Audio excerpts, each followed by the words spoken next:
good morning, good morning, and welcome to another episode of On the Couch with Creatives. I say good morning because I'm here in the UK, but good afternoon or good evening if you're anywhere else in the world. I'm Melanie Perry. And I'm Julie Hyde-Mew. And this is On the Couch with Creatives. Fans and followers of the show will know that we're part of the Creatives Group, a professional private networking group for creative professionals everywhere. Together, we help you create, grow, and develop your creative business. If that sounds like you and you'd like to join us and find out more, please do connect with us after the show. But this is On the Couch. So, Julie, who have we got on the couch today? Well, on the couch today is designer and animator CARLO SANTORIELLO, all the way from Spain. And he deals with multinational brands such as Garnier, Magnum, and Lipton's iced tea. The projects he delivers include store designs, print materials, immersive AR and VR experiences, 3D animations, and CGI images. Oh, a man of many talents and skills. So let's bring him on the couch, Melanie. Hello, Carlo. Hello. Hiya. Thank you for joining us on the couch. My word. I don't know where to start with you. You seem to be so multi-talented. Can we just start with your name? Because you live in Spain, but you're Italian, but you sound English. Yes. Well, yeah, I am. Yeah, I'm English, but both my parents are Italian. So they were Italian immigrants, and I was born in England, but obviously got an Italian name. And now, at the moment, I'm in Spain because me and my family, we sold up 2018, so getting a few years ago now, and we set off with the intent of doing a bit of digital nomading and traveling around the world, and then COVID hit, and that sort of curtailed that a little bit. So it's been a bit of a stuttery sort of start, and we've ended up where we are at the moment is in just south of Valencia, which is lovely part of the world. So yeah. And you obviously work remotely then, do you? Yes, yeah. Yes, I work fully remotely, and I had been doing that for a while before we sold up. I was working remotely, and it became sort of apparent that I was doing more and more remote work and not actually meeting many of my clients face to face. So that was why my wife suggested the idea of selling up and traveling, and it seemed like a good idea. So, and then COVID has actually made that even more of a sort of standard thing to do. So it's kind of worked in my favor in that respect a little bit. Yeah. Yeah. The internet has just totally changed all our lives. Yeah. Absolutely. Yeah, because before that, I was always a little bit wary. When I spoke to a new client, I was always a bit wary about telling them that wherever I was, if I wasn't in the UK at that time or that I was working remotely, and I always felt a little bit, not that anybody really minded, but it always felt I was a bit hesitant to say that. But then after COVID, it just became sort of such a normal thing that people expect you to be, no one really even questions where you are now because it's remote. You could be anywhere, sitting anywhere. So, yeah. I think the world has radically changed because people have realised that just because people are working remotely doesn't mean they're not working. Yes. They can work just as well, if not better. Well, yeah, better. Yeah, I would say. Yeah. I mean, even if you're working not just for yourself but for a company, I think working from home works for so many people. Because when I used to work in business for different companies, I used to commute such a lot because I lived just in a little town in the middle of England, Northamptonshire, and there wasn't a huge amount of work there. So all my jobs ended up being, sometimes I'd commute an hour away, and it's like that's just wasted time. And then you get there, you're knackered, you leave, you get home really late. So it's not, working from home works, I think, for a lot of things. Not everything, because face-to-face stuff does have its place, but you can always get around it, I think. Let's go back to right from the beginning. Let's go back to your childhood, because you were obviously a very creative child. Yeah. So that's from an early age. Yeah, that's what I was always just like making things. I had like making little figures or making spaceships out of toilet roll. Silver foil was one of my favourite things. I used to nickel my mum's silver foil and make things with it. And it was always something that I was interested in before I even, was aware that I was interested in it. I was always drawing and making things. So that was And my earliest sort of idea was that I would like to do something like that as a job, maybe an illustrator, something like that. But going through sort of the school system and things, that never really felt like it was a viable career option in those days. So it's sort of they really have to start focusing more on art at the school, yeah, and music, and those kind of subjects, because there are some people who absolutely excel at that. Yes, yeah, there's a lot. It's always, I think, even now. I mean, I think even now it's still considered almost like a secondary subject. It's never really considered as serious as anything else, So it's like science and biology and maths. And if there are any cuts, they cut the arts. It's unbelievable, because not everybody is a mathematician. No, that's right. I mean, I was terrible at school. Like, not terrible. I enjoyed school as going to school. I didn't have a bad time, but in classes and stuff, I was always, when I was at school, there was still, I don't know if it's probably still the same, but bottom sets, and they used to call them bottom sets. So you were in, the bottom set, and it sets you up for a certain sort of mindset that you're, below everybody else. Because I was terrible at spelling. My handwriting is still awful now, but and that was the sort of way they sort of measured intelligence, I think, back then. And you just sort of got slotted into that role. And they never explored whether there was any other option, or is this child good at, music or art or anything. It was always, you can't write or spell, so you're sort of done for, really. It's very stifling unless you have parents who really encourage you in any kind of artistic endeavor as a small child. Yes. You're stuffed. Yeah, that's it. Yeah. And I think even because my parents came from that sort of hard, my mum didn't really go to school. She got sent to England when she was 13 and went straight to work. And it was, so she was there from very much a mindset of you work, you just work. And it wasn't, they didn't really value the arts really either. So it wasn't sort of, not that she, never told me not to draw or anything, but it was never my, I never had the notion that could be something you could do for a living, sort of thing. So hold on, your mother came to the UK at 13. Yes. And you're not exactly a greybeard. So when was that? When my mum came to the UK, that would have been the 60s. I think my mum and dad both came over in the 60s. But even wasn't child labour? Well, yes, yeah. I mean, child labour then? Yeah, well, I guess it should have been. Yeah, I mean, it is a weird thing. But yeah, she was. So I think in Italy at the time, it was. She was the oldest girl, so it was very much a look after the children sort of role that she had. And I don't think they valued education within that much, especially with the girls in the family. So she always just worked. And then when she came to England, I mean, at the time, they didn't even know that they spoke a different language in England. So it was a bit of a shock to her. So she got sent here. And then my granddad, her dad, was working on a farm, and she got sent to sort of work as the house sort of maid on the farm for the family. And that was kind of it. She went back to school, college later in life, in her 40s, and learned English and writing and all that, which was always really good. To speak to my mum, she hasn't even got an accent or anything, but so education was difficult for her because she never did it herself, so she didn't really understand it. So yeah. And your father? And he came over similar. He was a little bit older, but he came over. He was about 16, and he actually came over brought his younger brothers and sisters over on. It was a thing they did at the time where the British government were looking for people to come over and work in the brick factories in Bedford. So he came over to work in the brick factories, and apparently they gave them their boat fare and a packed lunch, and came over, and he went to work in the brick factories over there. But then he became a barber. So he's quite a successful sort of local businessman as a barber. He's still doing it now. He's in his 80s, but he still does it now. So it's yeah.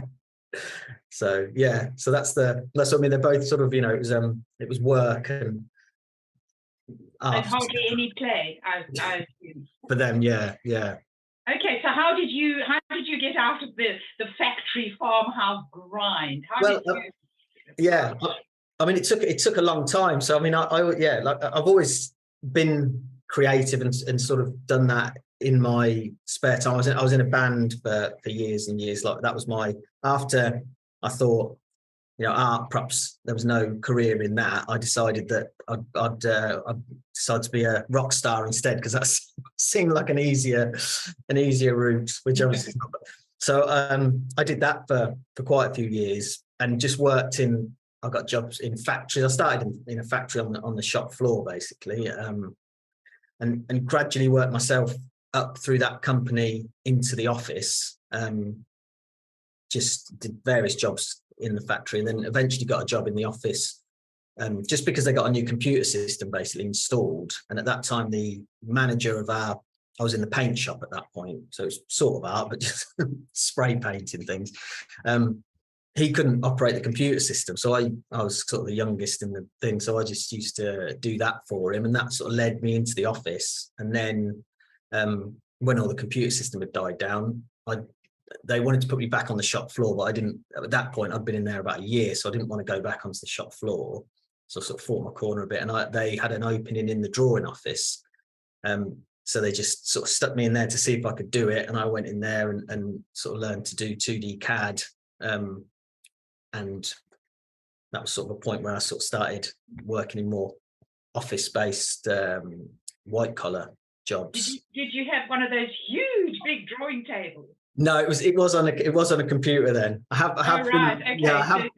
Yeah, I have used one of those, but it was. So this would have been the 90s. It was computer, but it was all 2D sort of CAD systems, and just line drawings to make things, to make aluminium rainwater goods was what it was. Super exciting, but it was But people still have to draw those things out. And this is what irritates me about schools. It's like, if you've got a kid who makes models and can build things, especially like in 3D, that kid could go on to be an engineer or whatever. Now, they might not be particularly good at maths or that at that point in time. Most kids, and Julie will relate to this and tell you her story in a minute, but if you can understand, like, kids get maths when they understand how it relates to the thing that they really love.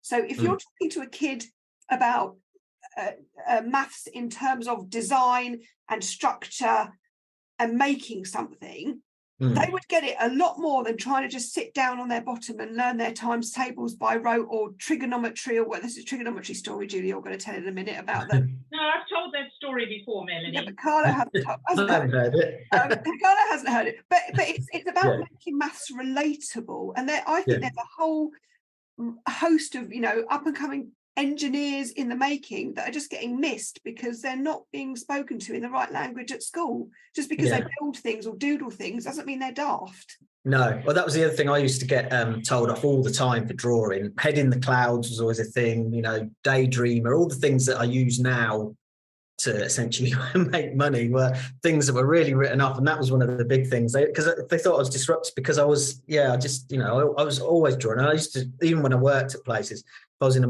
meeting, I'd always be doodling and stuff. But I'm thinking, but that's how that's how I take sort of notes and things. It looks like nonsense to everybody else, but it is, like, in my head, it makes a little bit of sense usually. So, everybody's brain is wired completely differently from anybody else. Yeah, exactly. Yeah. So it's, everybody has to have a unique channel to learn in. Yeah.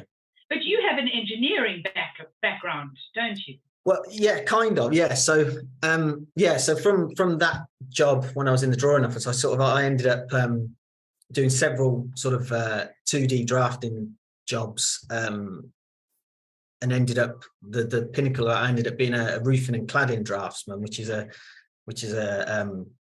quite a niche job, but it's when you've got a large sort of industrial building, like a factory or a school or warehouse or anything like that. Really, you have the cladding and the systems that they build the outside of the building with. That's sort of an industry of people that do that. And that roofing and cladding draftsman, you draw up all those details and you order all the stuff and sort of help to part of the design team for the building. So I did that for a few years, and that was great because it gave me, I had quite a lot of responsibility, and I had to go to design meetings with it, massive design meetings with these architects and things, and talk through these buildings. And it was quite a step up for me in terms of, my own confidence and things like that. So, and then from that, because it was buildings and some of the details we had to do were quite complex, and again, because my maths wasn't very good, one of the things we had to do was, when you've got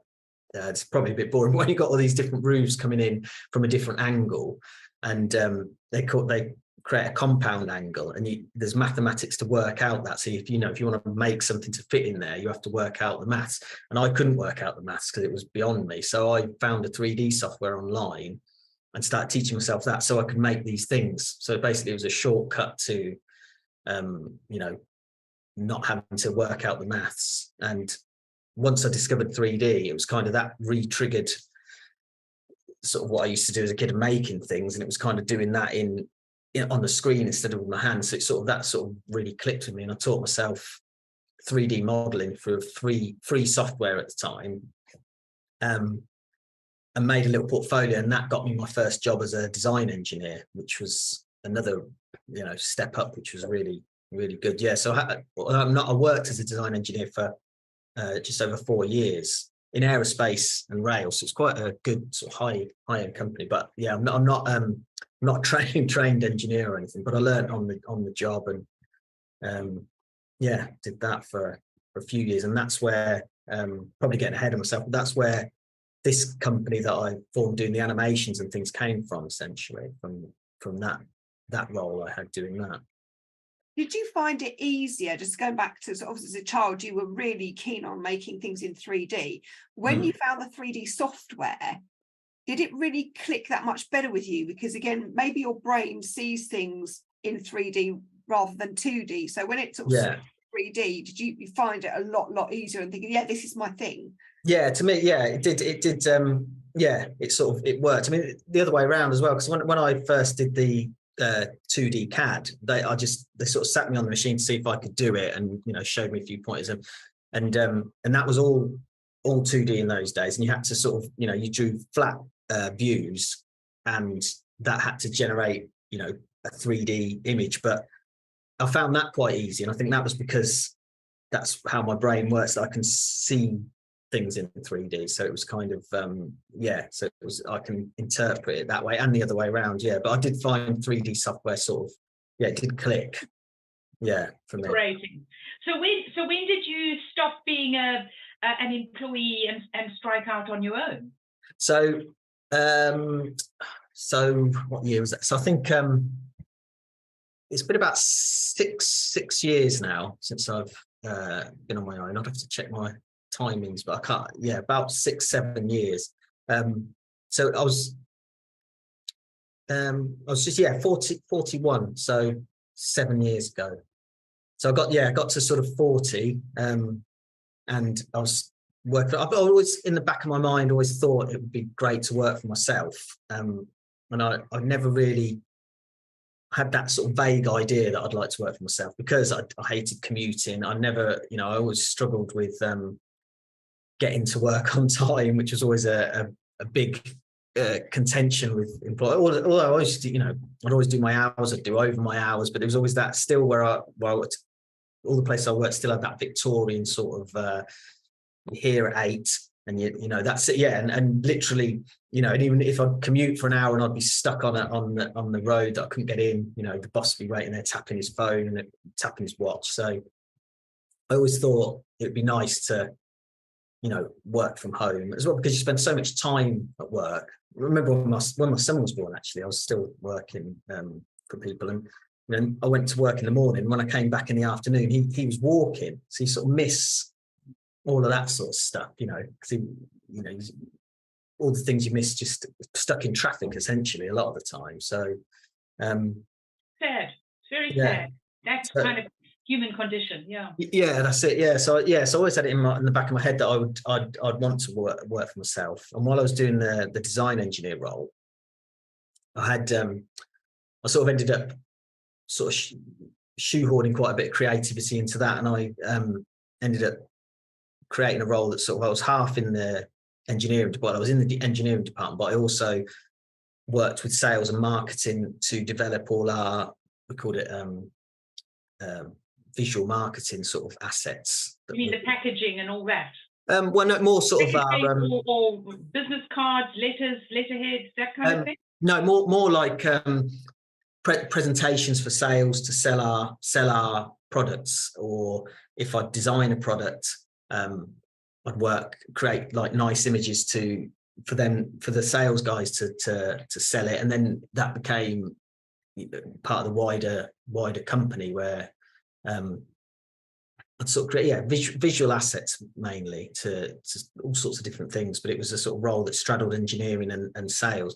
But in engineering, it was really frowned upon. So they used to call it pink and fluffy. So if I'd do anything that was too fancy, they'd think it was, because it wasn't nuts and bolts. It was, I was wasting time making things look pretty, because an engineer will see something and they'll be like, I know what that is.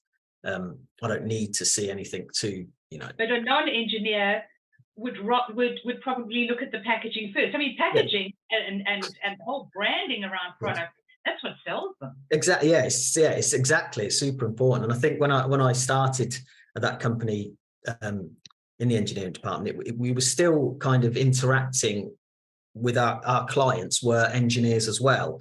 So that sort of facts and figures and, tables of performance and technical drawings worked because the kind of people we were selling to understood that. But as time moved on pretty quickly, it became, buying groups became more varied and they weren't necessarily technical. So you could go to a meeting and show them all that, look what our train door does, all the things. And they think, well, I can't understand that. So that's when I started doing the images and then later the animations to sort of explain how things work. And then it became, when clients started responding well to it, then the company sort of thought, actually this is probably not just pink and fluffy, it is actually quite a useful tool.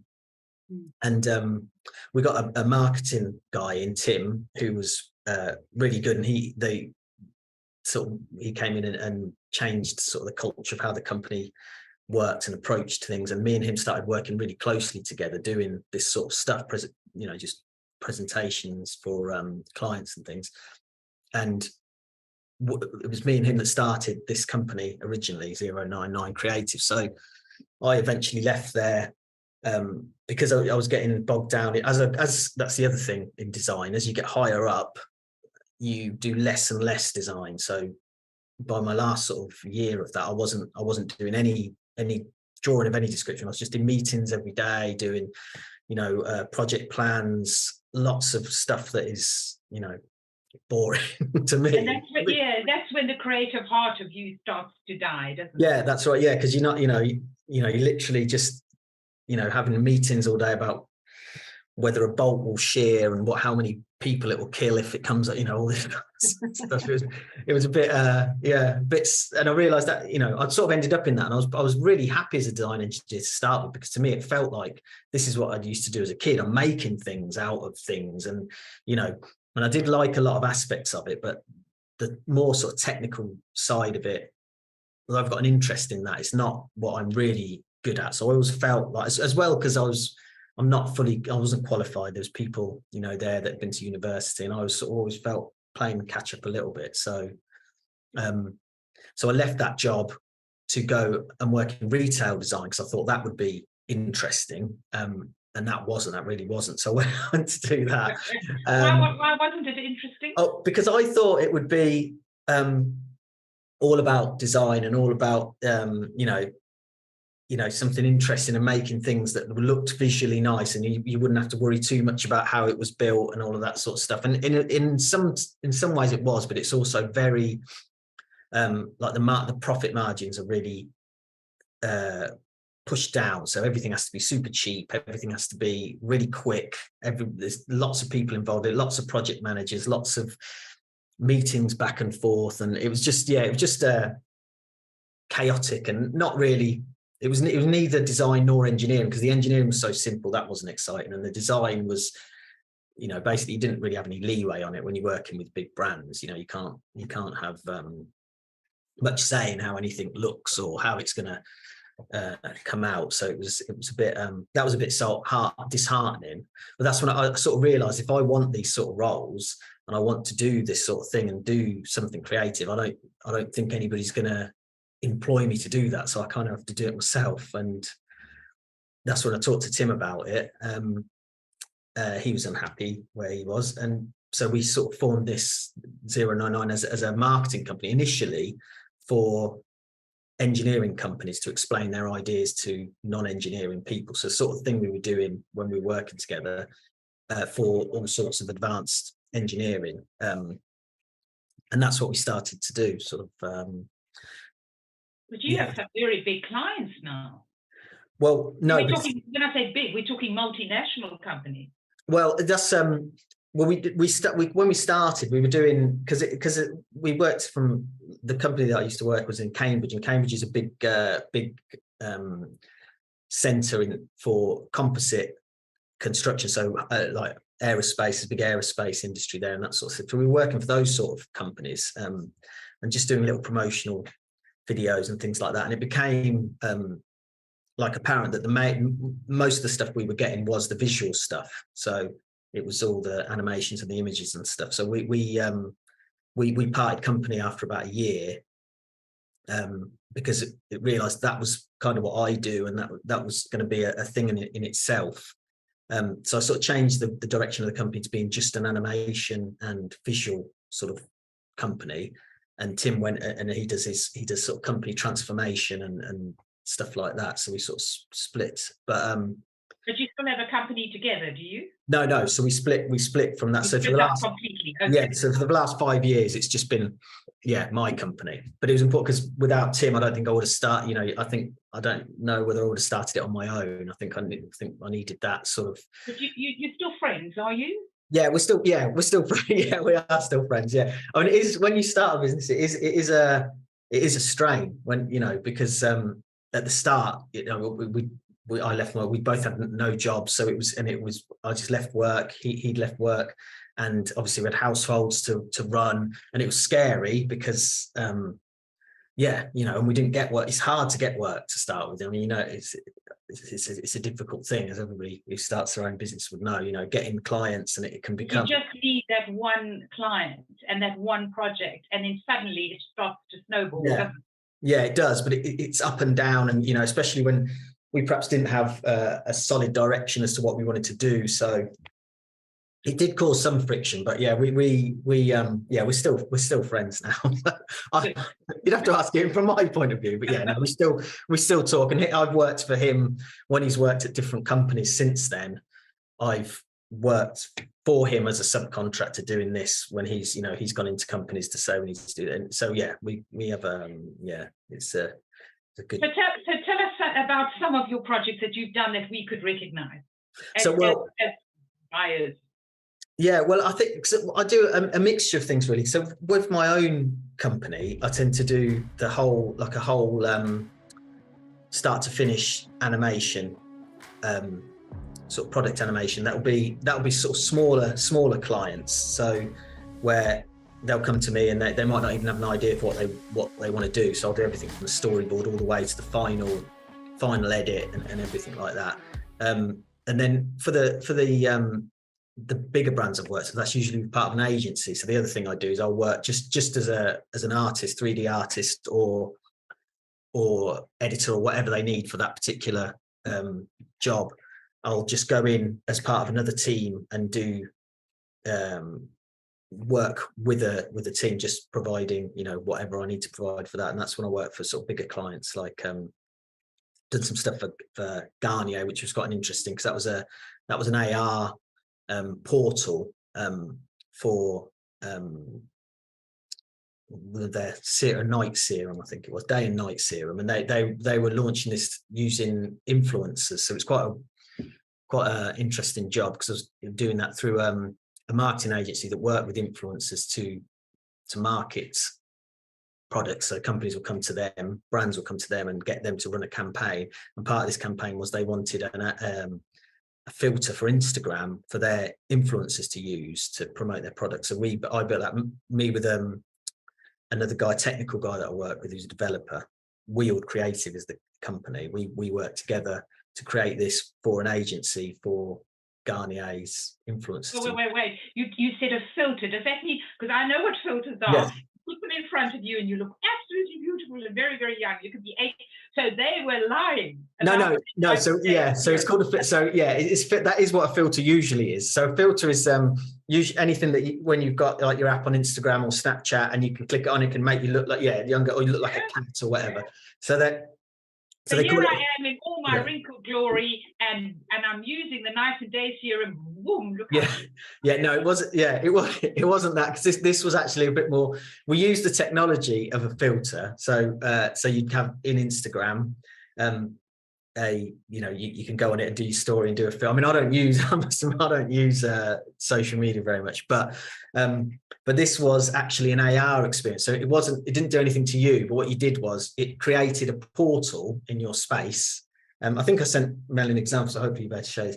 A portal in wherever you are, and you can go through that portal, and you went into this, it was called like the Vitaverse, which was Garnier's sort of multiverse, and then you had a little pot of the serum there, and it was like a little cave sort of laboratory in a little tranquil oasis, and you clicked on it, it went from day to night, and it's just like a little experience really, and so it didn't do anything to the person. So I'm glad you've explained that. Yeah, but it was still called it. Yeah, so they still call it a filter because you're using it through. But it was an AR experience, augmented reality. They sent you any pots of their serum that you could try? No, I didn't. I didn't get any. No. You didn't get any. Like, Garnier, come on. No, I'm sure it's very good. So, how do people, if they want to use your services, how do they get hold of you? On LinkedIn. So LinkedIn is what I use. Pretty much everything I do is through LinkedIn. I've got an Instagram account, but I just really use that to put stuff on as a sort of portfolio. Really, I haven't got many followers on there, and I don't know how to get followers on Instagram. So I go, LinkedIn is kind of how I get. Do they just type in search for designer and your name will pop up? I think if you put 3D artists in, it might come up, kind of at the bottom of the pile. That is one of the tricky things about. Generally, I mean, it's one of the tips, I guess. I chase work. I mean, I don't get much inbound because I'm as a businessman. And I don't market myself very well. But I do a lot of cold calling, cold DMing, cold email, whatever you call it, and I look at LinkedIn. If I see an opportunity, I'll try and get in there, and that's the way I do it. I know it's not very efficient, really. The ideal thing would be for people to just be funneling into my website and then just come into me. I have started to get some more inbound from the last year, but it's very, very up and down. But it's one of the details going across the screen of your LinkedIn profile and also your website, and hopefully now people obviously were tuning into our gorgeous show to watch you, and they'll know exactly what you do, and you'll have the phone ringing off the hook, Carlo. Yes, hopefully. Yeah. So what are your top 3 tips for people who are creative like you are and want to get into the 3D artist industry or the animation industry, the design industry? Yeah, so I'd say the top tip is probably like an obvious one, which is just have a go at it. And I would recommend. There's a lot of people worry about what software they're going to use, because there is a lot of softwares, and if you look at if you're sort of vaguely interested in the industry and you look online, you might find a little bit overwhelmed by the amount of things there are to use, and some of them are very expensive and some of them are free and not great. But what I would suggest people use is Blender. It's a program called Blender 3D, and that's what I used to do all of my stuff. And it's actually completely free. It's a free open source software made in the Netherlands, and it was set up for that reason, to be open source, and it's always going to be that way, and it's getting better and better, and it's free, so anybody can open it. It runs pretty well on most computers. So, and there's loads of tutorials that people can follow and have a look and see whether they, whether they like it, if it's something that they would be interested in doing, because there's lots of demand for 3D artists, I would say, because there's lots of stuff that use it. People use it as games, TV, websites, product websites, people use it for that. So it's kind of, there's lots of different things you can do with it. So it's more sort of a case of what is it that you think would interest you as an artist, and what is it that you want to concentrate on. But I would say the first thing to do is just have a go, get onto, get Blender and have a go. And then the second thing, if you want to get better, is to get a portfolio and send it to people and get them to critique it, which is hard for any artist, but it's something that I've found, and I sort of started doing this probably only a year and a bit ago, but send it to people who are in the industry that you want to get into and are of a position that their opinion would mean something, and get it critiqued and ask people to. And I was surprised at how many people will actually help. Lots of people are really eager to help, and they'll say it. And it's as in any creative industry, I think there's a certain amount of ego involved, I think, that can get bruised when you put yourself out there. It's quite a daunting thing, because you put yourself out there and it's not going to be, no one's going to think it's great straight off. It's going to be, there's going to be criticisms that come back, but learning to accept those and work with them is a really good thing to do. And then I've just got a last one. Yeah, and so I've already, one of them was already tied up with the first one, which was don't get hooked up on software, just learn the techniques first. And the other thing is look for opportunities. So everything that I've done is I've found an opportunity to use it by just keeping my ears and eyes open, and you'll scour LinkedIn for people that you think could help you, and connect with people, connect with other artists, comment on their stuff, just try and treat it as a community thing. And there's a good community of people out there, and people do generally like helping each other, I think. So we find that with Creatives private networking group, we have such a diverse range of people in various creative industries, and they just help each other. So a website designer will suddenly start talking to a children's author, and she'll say, "Oh, I need a website. Okay, I'll help you." And it's actually been amazing just how helpful people are, and some of them giving up their time to help and encourage other members that want to get into the industries they're in. So people are more helpful than you are led to believe. Yeah, I think so. Yeah, as long as you look for help in the right areas, and yeah, most people have been. Yeah, that's definitely what I found. And my show reel has, been massively improved by sending it to people in the industry that I want to get into. Because at the moment I work mostly B2B with clients doing sort of commercial work. But what I'd really like to do is get into film, TV, adverts, that sort of thing. So that's where my new show reel is more geared towards that, and that's where I'm sort of moving in that direction. Well, you should talk to one of our children's authors. She wants to turn her books into an animated series.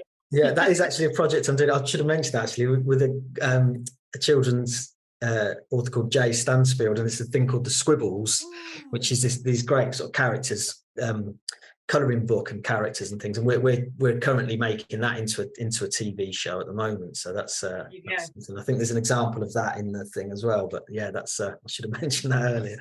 But yeah, that's that sort of thing. Yeah, and that was a chance encounter by someone else. You two could do this together. It's great, and I love working with other people, other creatives, because when you work on your own, it can get a bit lonely after a while. So when you're part of a community, you feel supported, and you feel as though you can reach out if you need help.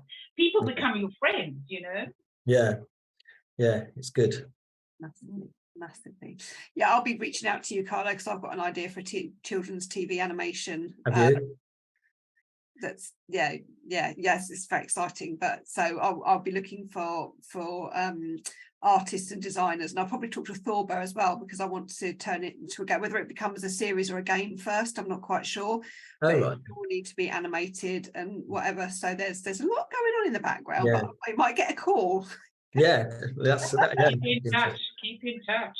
Exactly. That is a good, the game and into, because that's recently with the Scribbles, we've took that into Unreal Engine, which is a game engine, to do the actual animation in there. But also then obviously the assets are all available to make into a game. So there's a lot of that's what I mean. There's a lot of crossover between games, TV, films. They're all, you know, and there's lots of crossover sort of things to do. There has to be these days. It's got to be multi-channel, multi-purpose, because it's about, I mean, obviously companies want to make as much money, but I'm going to write an article on it actually. But one thing that I've noticed is that with kids TV, because I thought there's something that I'm developing, but actually my son, the sort of age grade, looking at the age range and listening to my son's friends at school, you know, he's 9. Oh, right, yeah. And thinking all they talk about is YouTube and Roblox, and it's like, and I was thinking, my God, is kids TV dead? You know, my son does not watch the TV. No. He doesn't watch it. He is glued to YouTube and screamy Americans who are playing Roblox. Roblox, yeah. Roblox is an interesting thing, because it is. I mean, there's talk of the metaverse, and so, you know, no one, you know, people ban the word around metaverse, but the closest thing we have to that, I mean, is Roblox, because there's so much stuff that you can do in that, and it's a creator platform. And for us, it's kind of like, what is it? But I mean, it's an interesting, what you can do in there is some serious things. And I think it won't be long before there is like business involved in, well, there kind of is already. You can buy. Yeah, you monetize, right? I pay, my son doesn't get paid pocket money. Oh no, he gets paid Robux. Yeah, it's cryptocurrency. See, so it's a model. They're living in a kind of the world that corporate people are trying to build. Kids are already doing it. Roblox, even, and Fortnite, when he's a bit older, he'll be. Yeah. But that's become a creator platform too. It's interesting. It is interesting. It is. So yeah, I might have to start selling my stuff to Roblox, because that needs to get the guys on my content. Right. On that note, my cards. We've got the card. I valued my favourite bit. My cards. These lovely soft cards. I get a bit gooey when I get my cards out, because it's my little special moment of my having a moment. Right, I'm going to run my finger along the cards. Carlo, you just yell stop when you want me to pull a card. Okay, stop. Right, what did you pick? What did you pick? Ooh, this is quite a good one as well. They're so relevant to what we've been talking about, and it goes back to what we were talking about earlier in the conversation. You picked well-being. Well-being, yeah. Which is quite good with your digital nomading and choosing a lifestyle that is best for you and your family. So as we're creatives, naturally we're going to ask you creatively about what well-being means to you. So Carlo, well-being, what does it look, feel and sound like to you? What does well-being look like? Well-being probably looks like a sunny beach. That's the first thing that came to mind. Yeah, like a morning sunny beach. Yeah, a few little waves and warm. Yeah, sun. It's absolutely peeing it down. It's been peeing it down the last few days here in England. So yes, I need some sunshine. Yeah, definitely. It's full summer here. Well, not full summer. It's nice now. 25 degrees. Nice. What does it feel like? What does it feel like? It feels. It's an interesting one, isn't it? What does it feel like? I was going to say warm, but that's kind of the same as the sunshine. Feels free. Feels free, unrestrained, and floaty, and kind of unrestrained. What does it sound like? What does it sound like? Sounds like wind in trees, forests. Yeah, I like that. What does it smell like? Pine trees and hot sand. Pine trees and hot sand. Yeah, you know that, because when you get the pine trees, it's one of the sounds you get that I always associate with when we were little and we used to go to Italy, and you get it here. So when sometimes we have a forest that's leading down to the beach or the coast, and the ground is quite sandy, and when it's hot, you get that smell. You get it in the evening, and it's like a pine, but it's not like a wet pine. It's dry, and it's kind of so I think it's the hot sand and the pine needles. Love that. One day when we are not talking publicly, I'll take you through the forest. Has anybody taken you through the forest? It's a psychological thing. No, I don't think so, no. I'll take you through the forest one day. It's quite interesting. Yeah. Okay, well, Carlo, thank you so much for coming on the couch with us. It's been fascinating listening to you, and your career path is just amazing. It has been a bit random, my career path. But you look happy. Yeah, I am happy now. Yeah, that's the other thing. Changing career at 40 was another big thing to do, and I kind of wish I'd done it earlier, but I don't know whether it would have worked earlier. So it's one of those things you never know, do you? But it's definitely works for me. You probably weren't ready earlier. No, exactly. Yeah. And I think it's a thing that's hopefully is going away a little bit, where people are write off people as they get older. And I think that's coming round to people not doing that so much now, hopefully. Yeah, hopefully. And if they do, we'll just go off and do it on our own, because exactly. Yeah. Age and experience, you can't knock having experience. And as you say, changing careers at 40, or some people I know, we had a lady, Sue Pavey, who's a children's author, on the couch a little while ago, and she started writing the children's books quite later in life. 50, not 40. 50s, Oh, right. So, yeah. Sometimes I think you have to experience a certain amount of life before you can really get to your thing. Yeah. Kids today, yes, there are some talented artists, there's some talented, real talented youngsters out there, but until you've actually lived a certain amount of life experience, it's very different. Now, your attitudes and idealistic woo-woo that you had when you were like in your teens, it's the same as when you're an adult and you actually realise, that was a bit, not quite right. You change, you mature, and I think there is a big value to that. And you appreciate things more, maybe, when you can appreciate things more when you've done other things that you do. It's sometimes it's about doing things that you don't want to do, because you don't know what you want to do when you're that age. You might have an idea, but until you've done it, that's one of the things, isn't it? You get into a job. I think that sometimes is the problem if people train at something, go to university, and then they get a job in that, and they think, Christ, I don't like this much. But then you've invested so much time into it. It's kind of That's awesome. Well, it's nice to see you living the dream in Spain. Yes, thank you. And the master of your own ship. Yeah. And once again, thank you so much for talking to us, and we'll obviously speak again. Yes, thank you for having me on. Thank you, and thank you to our wonderful audience for joining us and tuning in. But until next time, we'll see you.